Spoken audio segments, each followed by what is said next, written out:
Are you coming back to school with me?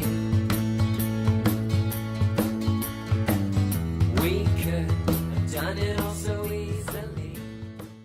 So when setting up for an agnostic miniatures game, or when playing an agnostic miniatures game, what I like to do is I like to include miniatures from other sets, from different sets, just to show that you can actually play with just any set that you have. And I look for things which, you know, I try to make it appropriate to the theme of what I'm playing.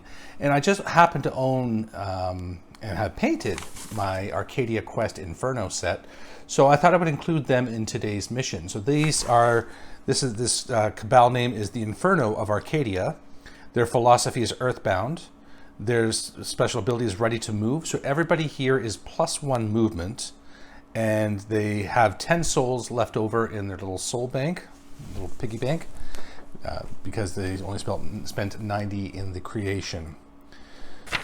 So this is the leader, Pula Tinidore, and Pula is a warrior. With his +1 movement, he has a 7-inch movement, 15 life, and a 7 combat. He's an explosive spirit, so if he is defeated in combat, then he blows up and everything 3 inches around him takes chances of getting more wounds upon his leaving. And you do not collect any soul dice for defeating him. He's a soul drinker, so every time he rolls a 6 in hand-to-hand combat, he does 2 damage instead of 1. So he is really quite ferocious in hand-to-hand combat. Plus, which if he defeats somebody in hand-to-hand combat, he drinks your soul and he gets 1 health back. He's got the quick escape ability, which is from his Earthbound philosophy.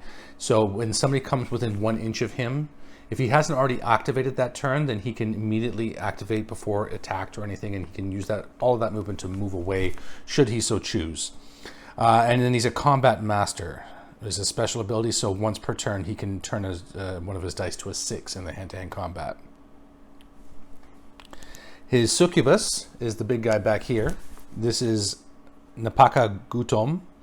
Napaka Gutom is a succubus, 7 inches of flying movement, 9 life, and a 4 combat. His abilities are 2 charming and iniquity. So the 2 charming ability is an interesting one, because when Gutom moves within 3 inches, he does his movement, if he ends his movement within 3 inches of an enemy, he can then control that enemy for the turn, make them move and attack out of sequence right away. So that's kind of a cool thing.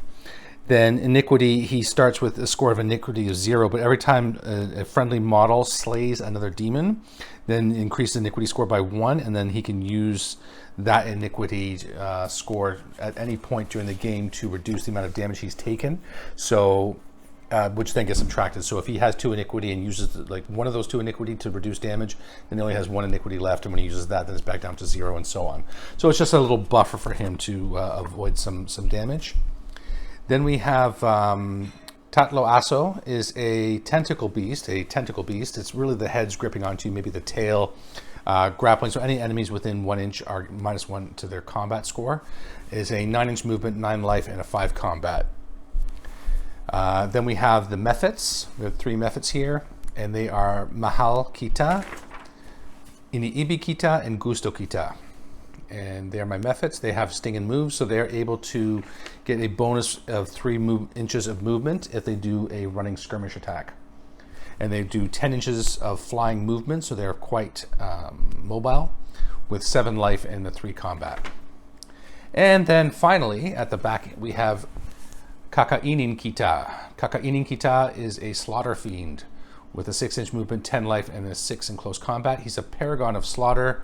If he chooses the focus combat, he gets +2 combat score to his attacks, but that does not work for the defense. And that is my 7 demons for Inferno of Arcadia, with coming to a total of 90 souls worth of cost. Let me take you on now to my other team. So this reminds me of that Sesame Street song in One of These Things Are Not Like the Others. One of these things not exactly the same.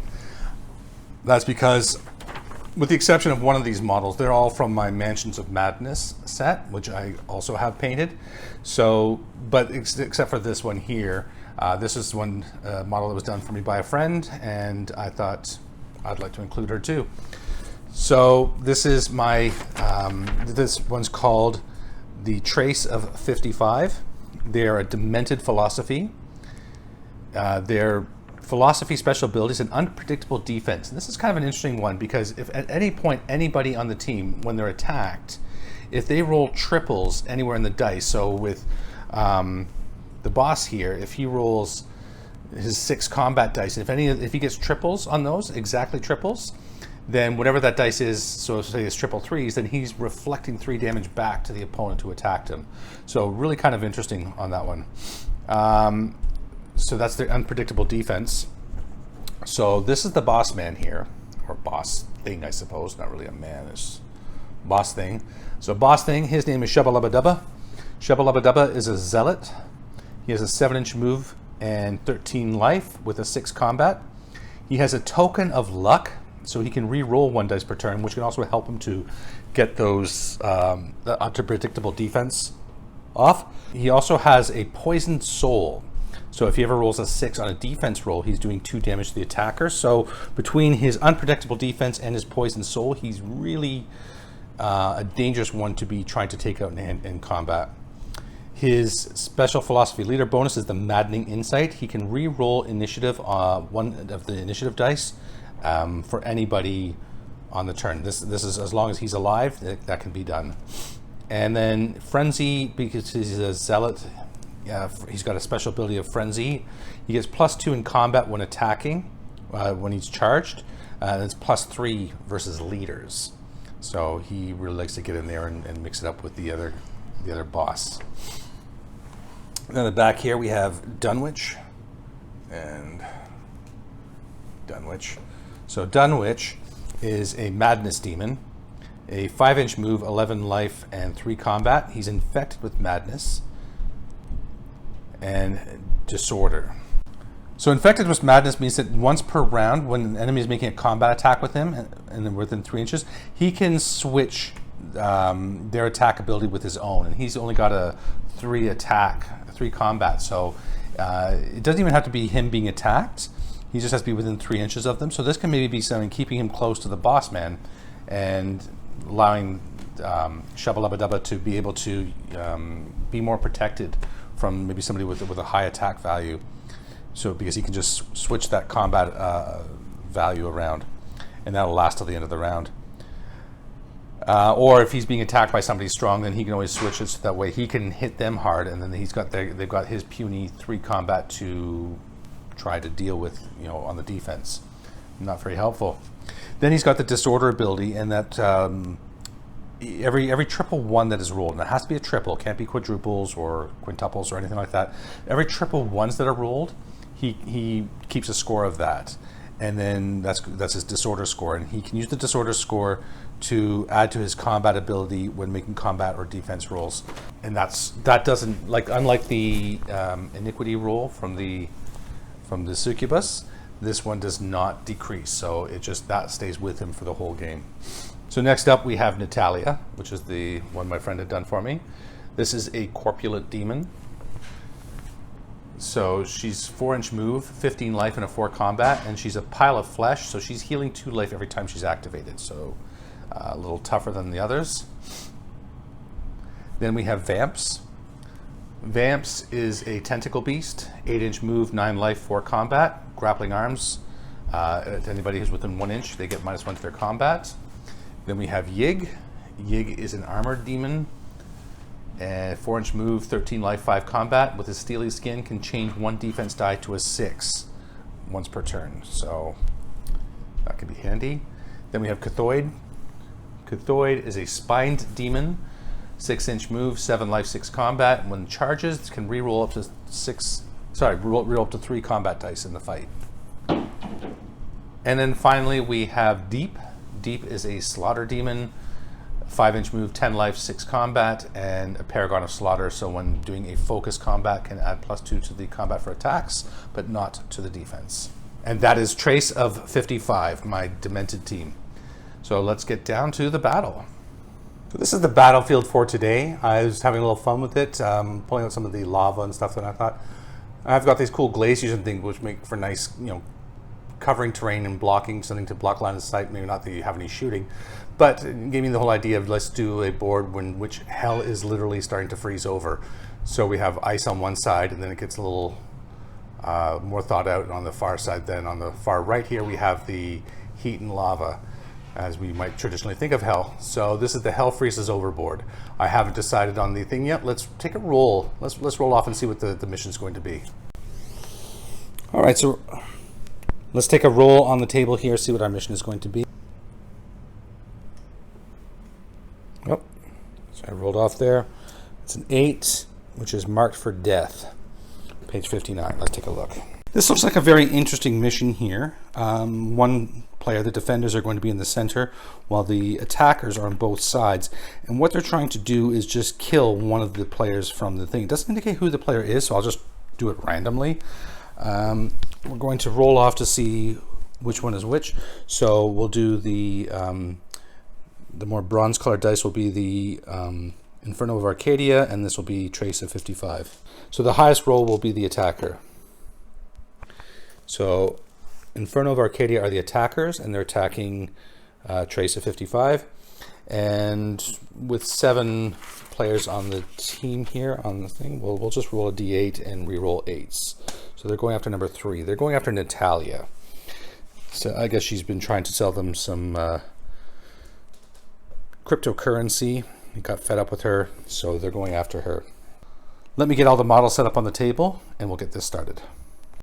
It's my belief that the madness demons have something to do with this whole freezing of hell. Maybe it's some sort of sick joke to them or something. I don't know, but anyway, something's happened, and the Inferno of Arcadia are coming for payback against Natalya. Like I said, probably something to do with cryptocurrency, honestly. Anyway, what's happening then, the Trace of 55 is trying to put a shield around Natalya, which is going to be a little tricky with the succubus, willing people just to attack her. But they will have to try and do their best to attack. And they have the Inferno of Arcadia put strong fighters on both sides as well.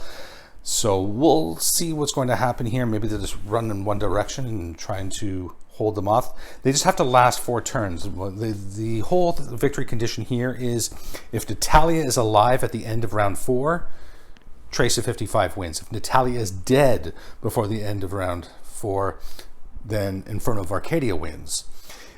But even if Natalya should die in the first turn, it doesn't matter. You still continue playing because there's still points to be earned and souls to gather and such. So you want to make sure that you still play the full 4 turns, regardless, even if you know that the game is lost on the first turn, you finish it off. And the games are very quick too, so it's not going to be a long drawn out affair. So, right, let's roll some initiative dice and get down to it. Okay, so rolling for Inferno of Arcadia first, and then rolling for Trace of 55.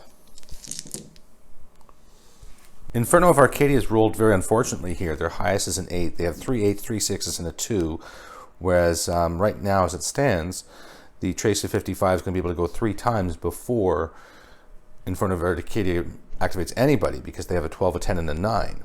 Now they have 4 3 3, so they're going to be balancing out a little bit, but they also get the ability to re-roll one of their initiative dice per turn. So they're going to take the 1, re-roll that, and get another 3. Not much better, but a little bit. I think the thing to do here is to try to get Natalya away from the center so that she can be attacked from both sides. Pick one of the 2 sides to be attacked on. Try and just take out one side. So I think I'm going to start off, I'm going to move Shabba-Lubba-Dubba. Shabba-Lubba-Dubba is going to take the first move here and come into there to just try and see what we can do to take out their strongest fighter on this side, thereby lessening the potential damage to Natalya. So this is going to be a charge roll, and I didn't measure because I know that Shabba-Lubba-Dubba has a movement of 7. So there was definitely, that was no question there. So with a combat of 6, Shabba-Lubba-Dubba is going to roll 7 dice for the charge, 2, 4, 6, and 7 against the. Again, this is against Kakainin Kita, who has a combat of 6. So Shabba-Lubba-Dubba with the charge is higher, so I was needing 2s. And we're looking. Remember, we're always looking for triples, and I have triple 5s here. triple's only going to matter for defense. It's the unpredictable defense ability, and triple 1. So the triple 5 here doesn't count. Actually, and when charging, being a zealot, Shabalabadaba does get one more dice. It's +2 when charging, doing attacks. It's +3 versus leaders. So those are all, and that's a quadruples now anyway. So we have all those. I can re-roll 1 dice per turn with the token of luck. So I'll do that here, and that's another 6. So those are all hits. So that's 8 hits against Kakainin Kita. Kakainin Kita has 6 defense. So any 6s will reduce the wounds by 1. And there are no 6s. So it took a full 6 wounds. So he's down to 4 wounds left. So I'll count down. It'll show wounds remaining. So that was the 12 for Shabalabadaba. Now we have the 10. For the 10, I think what I'm going to do is I'm going to move deep. Now deep only moves 5 inches, and I'm not counting movement down as against them. So deep's not going to quite get into combat range, but the point is to make sure that deep is not within range of the succubus to suddenly turn against Natalya. I don't want one of my strongest fighters doing that. So that's the 10. And then the 9, I think it's time. Now, my choices are to maybe get Dunwich across to tie up the leader there. Or I think I'm just going to try and get Natalya out of here. Natalya only moves 4. So she's going to come down to here. Again, not in combat, but we're just trying to rush to one side. And anybody would be able to reach her in the middle anyway. The Inferno of Arcadia is very quick. And so that's the 9. So now we're on to the 8s. So now they've had Trace of 55 has had 3 turns. Now it's going to be Inferno of Arcadia with 3 turns. So for the first one, I'm going to move Napaka Gutom, who's going to move his 7 inches of flying distance to move right up to here. That's going to get him within 3 inches of Cathoid, and it's going to will Cathoid to turn and attack Natalya. So Cathoid has a attack of 6, and Natalya has a combat of 4, so needing 2s. So those are 4 hits, 2 1s. And Natalya got 4, so there's 4 hits, and she resists 1 of those, so she's taken 3 damage. So Natalya has a life of 15. She's down to 12. For the second 8, I think that Kakainin Kita is going to fight back against Shabalabadaba. Going to do a focused attack, which gives him +2 in combat when focusing. So that's going to be an 8, 4, 7, 8 against the combat of Shabalabadaba, which is a 6. So needing 2s. That's 2 misses there. That's going to be 6 hits. And Shabalabadaba has a defense of 6. And look at that. We have 5, 6, 2, 2, 2, and a 1. So with the unpredictable defense of the demented philosophy, whenever you roll triples on a defense roll, that damage is then inflicted upon the enemy. So Kakainin Kita actually takes 2 more damage from that. But Shabalabadaba is taking 5 wounds in the attack, bringing him down to 8. So that was the second 8. And for the third, I think we're just going to bring the Mephit around here. She's going to do a sting and move attack. So she gets to do a running skirmish with +3 to her movement. So it's going to give her a total of 13 movement. She's going to come here into there, attack Natalya. So that's 3 versus Natalya's 4. So she's needing 4s to hit. Hits twice. Natalya has 4, 4, 2, 1. So there's no triples in there, so nothing is reflected back. Takes the 3 damage. So she's down to 9.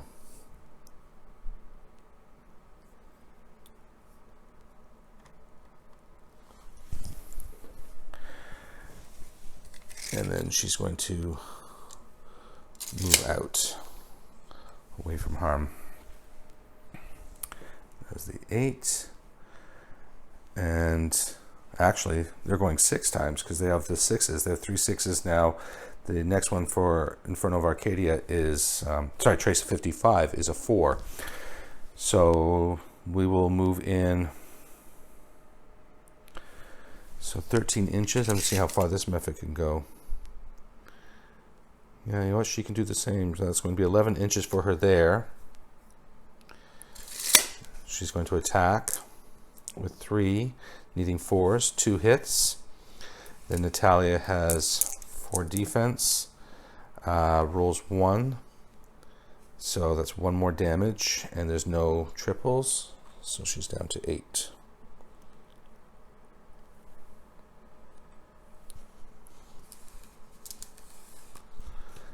Moves away 2 inches. Then we'll do Tatlo Asso into Shabba-Lubba-Dubba.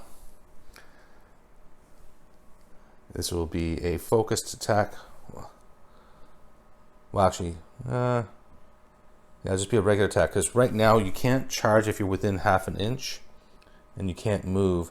I'll just call this a regular attack. So it's going to be 5 combat. So Shabba-Lubba-Dubba is higher with a 6, so needing 4s. That's 3 hits. Shabba-Lubba-Dubba has 6.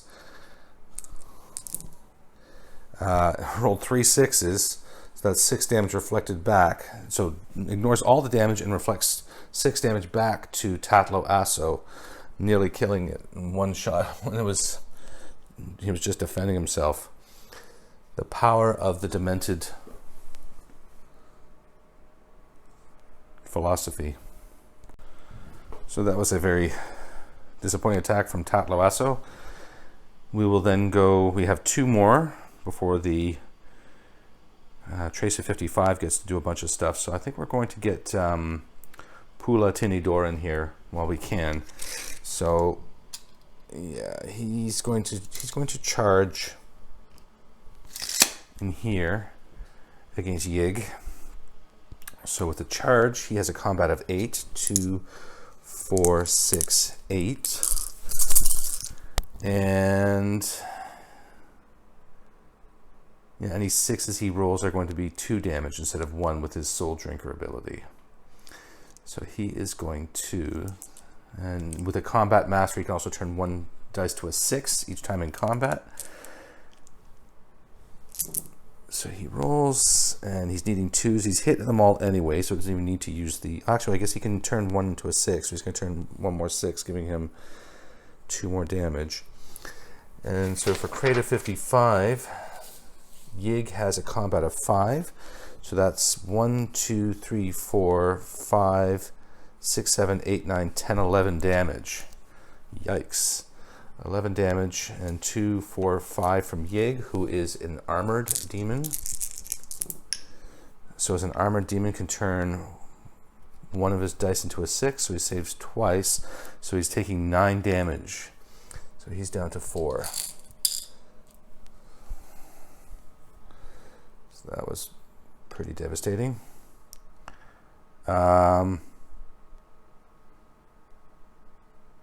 Yeah, I forgot to look at what those dice were before I changed them, because I wasn't sure if maybe there was 3 4s. Could have done some damage back to Pula Tinidore, but I'm not going to go back and look at it now. Just move forward. So that was Pula Tinidore. So that has been everybody but 1. The only one left to go now will be the last method here, Mahalkita. So now we are on to the rest of Trace of 55. So I think the first one we're going to do is I'm going to move in Dunwich, is going to charge Pula Tinidore, use his ability of Infected with Madness to trade combat scores with Pula Tinidore. So Pula Tinidore for this combat now is going to have his combat of 3, whereas Dunwich is going to have a combat of 8 with the charge. So 2, 4, 6, 8. And needing 2s because he's the higher combat now, so those all hit. No triples or anything.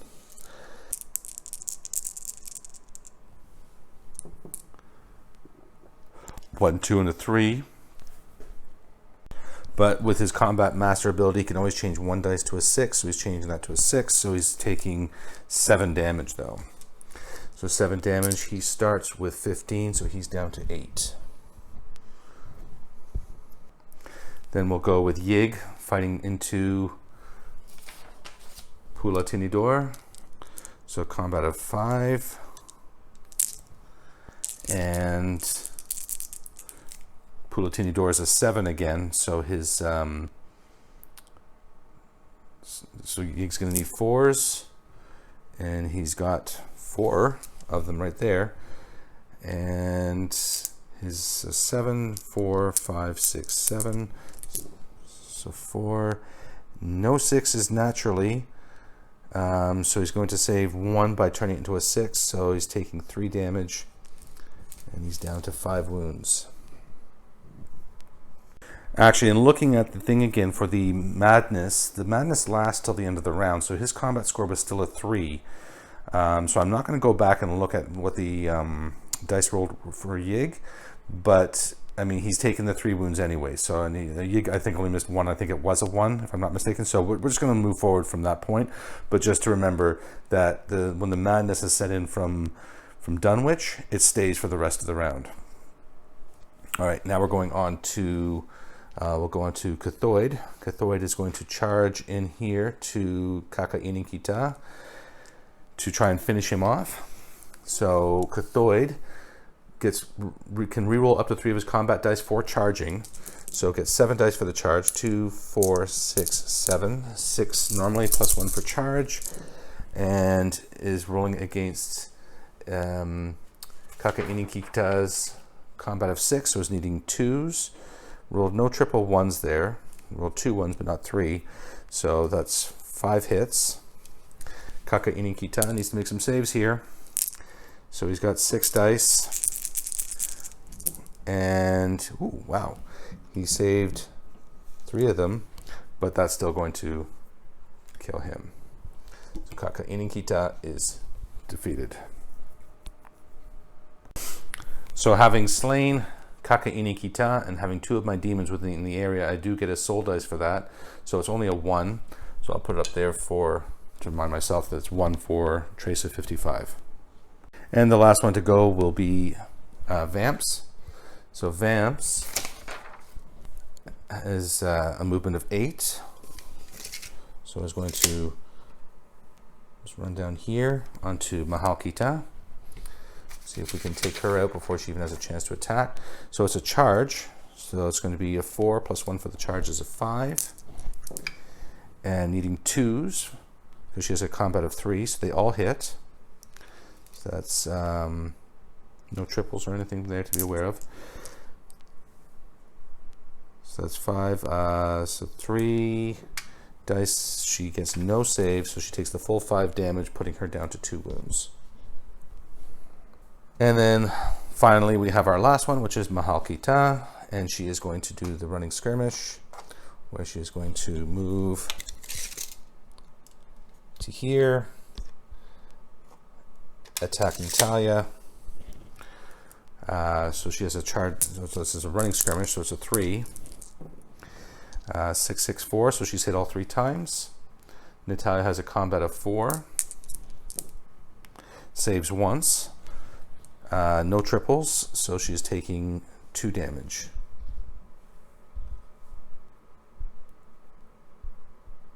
It's down to 6. So that is it for the turn. Everybody has been activated. Already have lost one of the demons for Inferno of Arcadia. A lot of wounded demons around as well. So let's roll up the initiative and see what we have for next turn.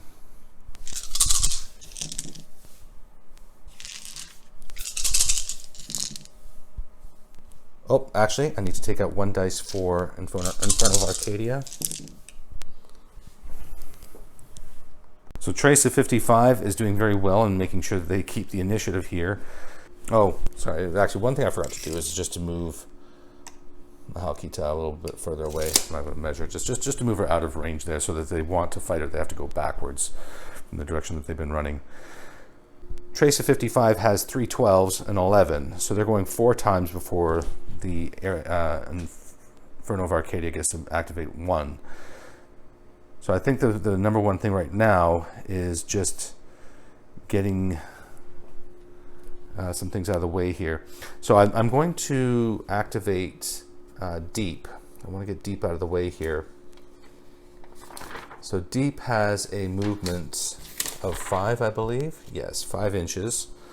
So Deep is going to just come around behind here and over here and attack Natalya. So Deep is charging, has 4, 5, 6, 7, and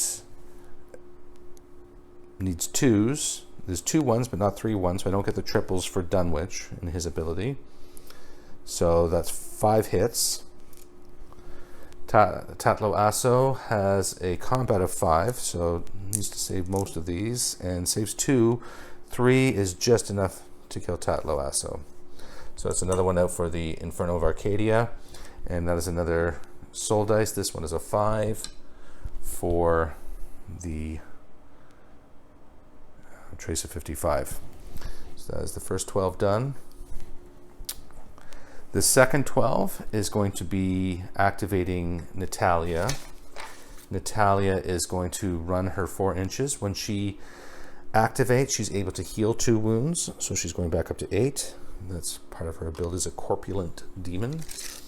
So she's going 4 inches, so she's coming just into here, trying to get as far away from the enemies as she can, behind a screen of friends. So that's Natalya. And then the third 12 will be Shabba is going to run over here and attack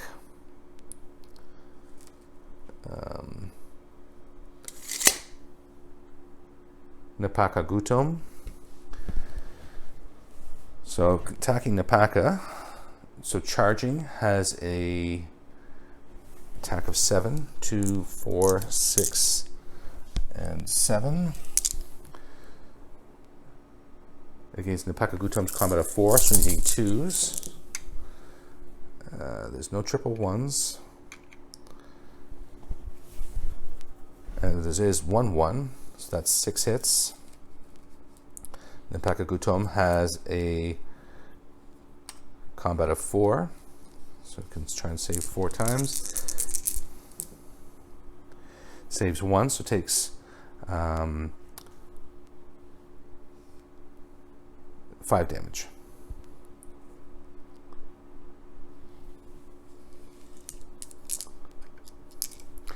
Five damage leaves Napaka Gutom at 4 wounds.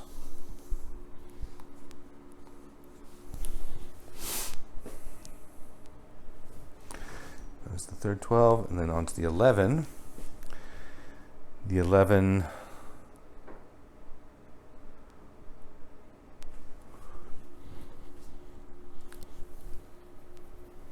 11 will be Dunwich.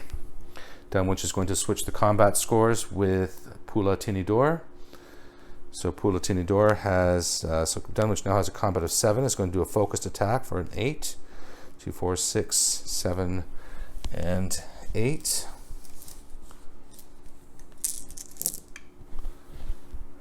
No triple 1s.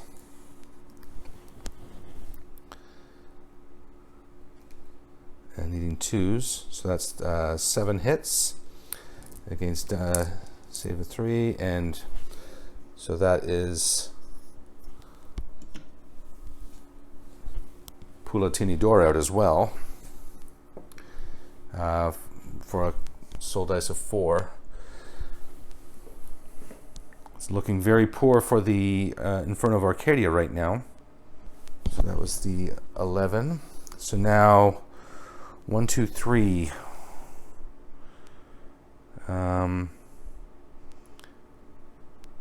Inferno of Arcadia gets to do 3 attacks before anything else. So I think the first thing we're going to do is we're going to get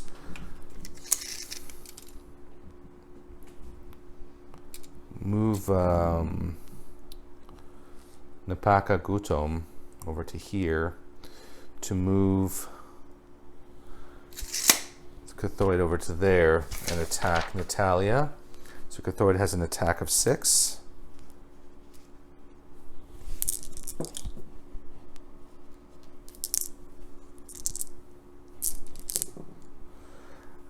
Those all hit. Natalya only has a combat score of 4.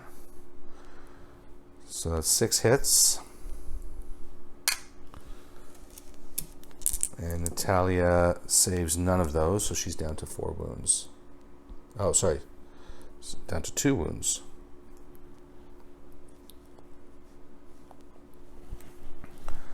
That's the first attack done. Second, all we really have left are the methods. So maybe they can do something. So this method's going to go in for a charge. And she's going to charge over to here.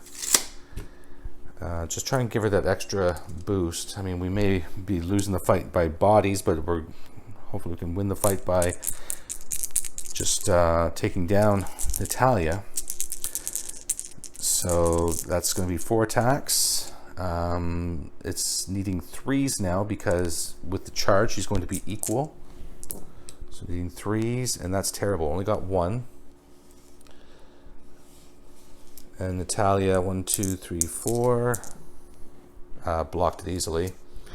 And then we will repeat with this one here. So 1, 2, 3, 4.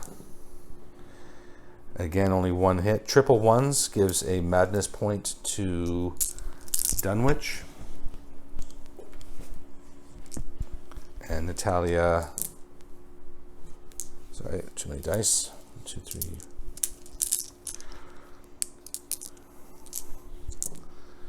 Natalya doesn't block it. So Natalya's down to 2. So I think the order of business now is just making sure that the last method doesn't get to attack, because that would be the only thing that they have left this turn, because 2 more have died. So to that end then, we will activate Yig, who will charge up.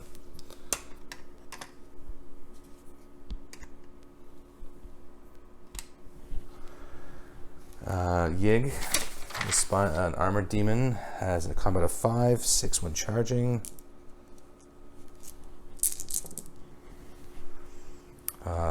Needing 2s. So that's 4 hits.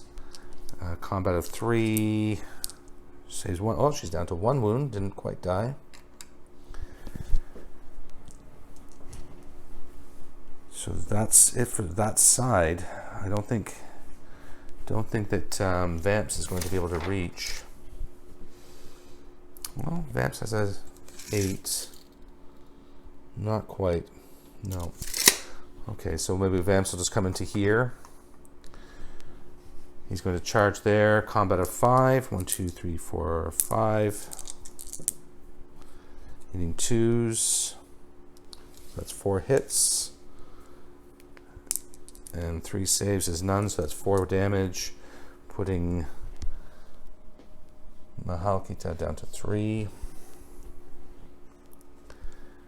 And then Deep will come around that. Deep will come in to there. Charges 7. 1, 2, 3, 4, 6, and 7.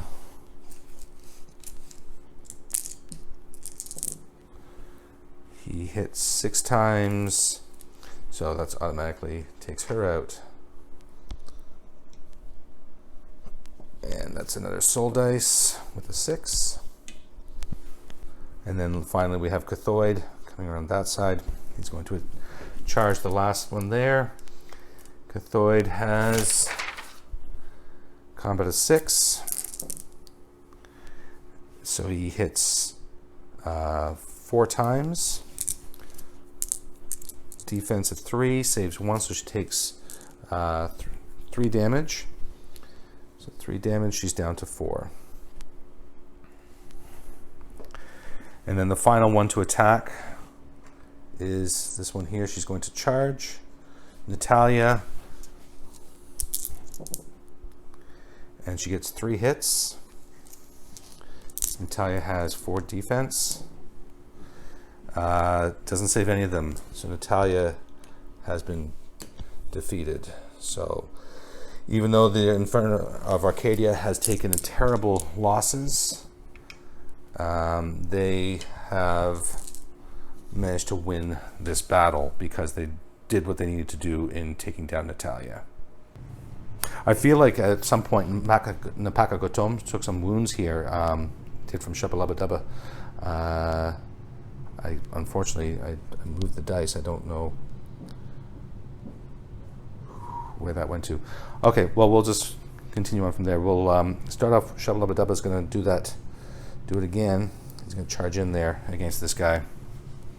So that's going to be 7 dice for the charge. 2, 4, 5, 6, and 7. Hitting 2s. 1, 1, which he can use his token to re-roll, so he hits all times. So that's 7 hits against a defense of 4. He saves once, so that's 6 damage, putting him down to 3, which, like I said, probably would have killed him, but at this point, can't remember. Next up we have, so that was the 11. For the 10, I think that I'm going to pull in the Cathoid here. He's going to charge him. Cathoid gets, can we roll up to 3 combat dice on the thing? So he's getting 1, 2, 3, 4, 5, 6, 7, hitting on 2s. Can we roll that? So they're all hits. There's triple 4s, but it doesn't matter here for the offense. And then he's getting 4 defense, and he's dead.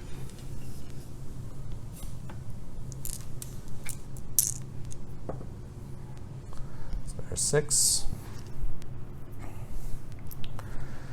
And so that'll be that dice gone. So we have the 2 Mephits left. Who is their best chance? The best chance of taking somebody down would be up there. So they're going to charge up here against Yig. 1, 2, 3, 4. And Yig is a combat score of 5 to their 4, so they're needing 4s. So that's 2 hits. And Yig, 1, 2, 3. Saves once, can turn the other one into a 6 because he's armored, so that's nothing. And yeah, I think at this point it's a pretty foregone conclusion. I think that we'll save those last 2, the indignity of just getting crushed by the rest of the team here. Let's take you into the post-game sequence. I want to show you how the campaign play would work. The first step in the post-game sequence is to look at all the demons who had died. What is the lasting effect? Because death is not necessarily a permanent thing, or they're not human, so different things are going to happen. So for Trace of 55, we're going to start with them because they'll be a little easier, seeing as they only had one who was lost, which was Natalya. So what I'm going to do is I'm going to roll 2d12s for the table here, and we see that 5 plus 1 is 6. Atrophy, choose either move, life, or combat, and reduce the ability score by 2. So that's pretty terrible. So then we come to the next step, which is Cull the Weak, in which case we have the option to say, boop, thank you, no thank you, your services are no longer required. So Natalya is being kicked off the team. We would look at her original scores. So as a corpulent demon, her cost was 17, so half of that is 8.5. You round that up to 9, so we get 9 back into our coffer for cutting Natalya. We just don't want that dead weight. So then we're going to go into the reward table. So when you complete a battle, you get to roll on the reward table. So rolling a 7 and a 6 is a 13. No reward was found. We go on to the next step. So these are the essences and relics that you might have found. Step 4 is titles. So titles would be things that I'd have to have been watching for during the game, and to be honest, I'd kind of forgotten about them. But there are things like if you're slaying 2 different enemy leaders over any number of games, if you slay 5 enemy demons in a single game. For anybody on the team, you'd have to be keeping track of how many they slayed and slaying 2 different over any number of games. So it's that kind of thing you need to be watching for, and these are going to be more for the long-term campaign play, because again, over any number of games. So it's not necessarily something you're going to do in one game, although the one here does say in a single game slaying 5 enemy demons, but it's for the campaign play. You keep watching out for those things. So we're going to skip that step there. So we go into an advancement. So an advancement, then you're going to add experience to all your demons as follows. So if they took part in the battle, they get 1. If they weren't slain, they get another 1. Maybe you can just put like a number to the side here. So 2, 2, 1, 2, 2, 2, and 2. And if you were victorious in the scenario, your leader gains 1 additional experience, but we were not, so Shabba Lubba Dubba does not get a 3rd experience point. Okay. Then, based on the number of experience points that you have, again, this is going to be for the long-term campaign play. You would see then that at different rates, so they will gain different abilities and they'll improve. So in this case, we don't have enough experience to do any of those things, so we're just going to move on. And taking a look at the harder hit Inferno of Arcadia, what happened to them? So, leader will lead by example. Go first here. His thing is a 9, so from losing his soul during the battle, no effect. So he got off okay. Then we'll go with Napaka Gutom, the succubus, is a 7, is weakened. So move, life, combat, reduce the chosen ability by 1. So we'd have to decide on that. Tatlo Aso is a 13, which is no effect. And then Mahalkita is an 8, so she's also weakened. And then Kakaininkita is a 6, he's atrophied. So the team got pretty hard hit and would have to be making some decisions about if they're going to be cutting some of their members of their team. So culling the weak then for their reward. So their 2d12 reward here is a 9, is roll 1 on the essence table. So rolling on the essence table, they get a 12, which is no special essences found.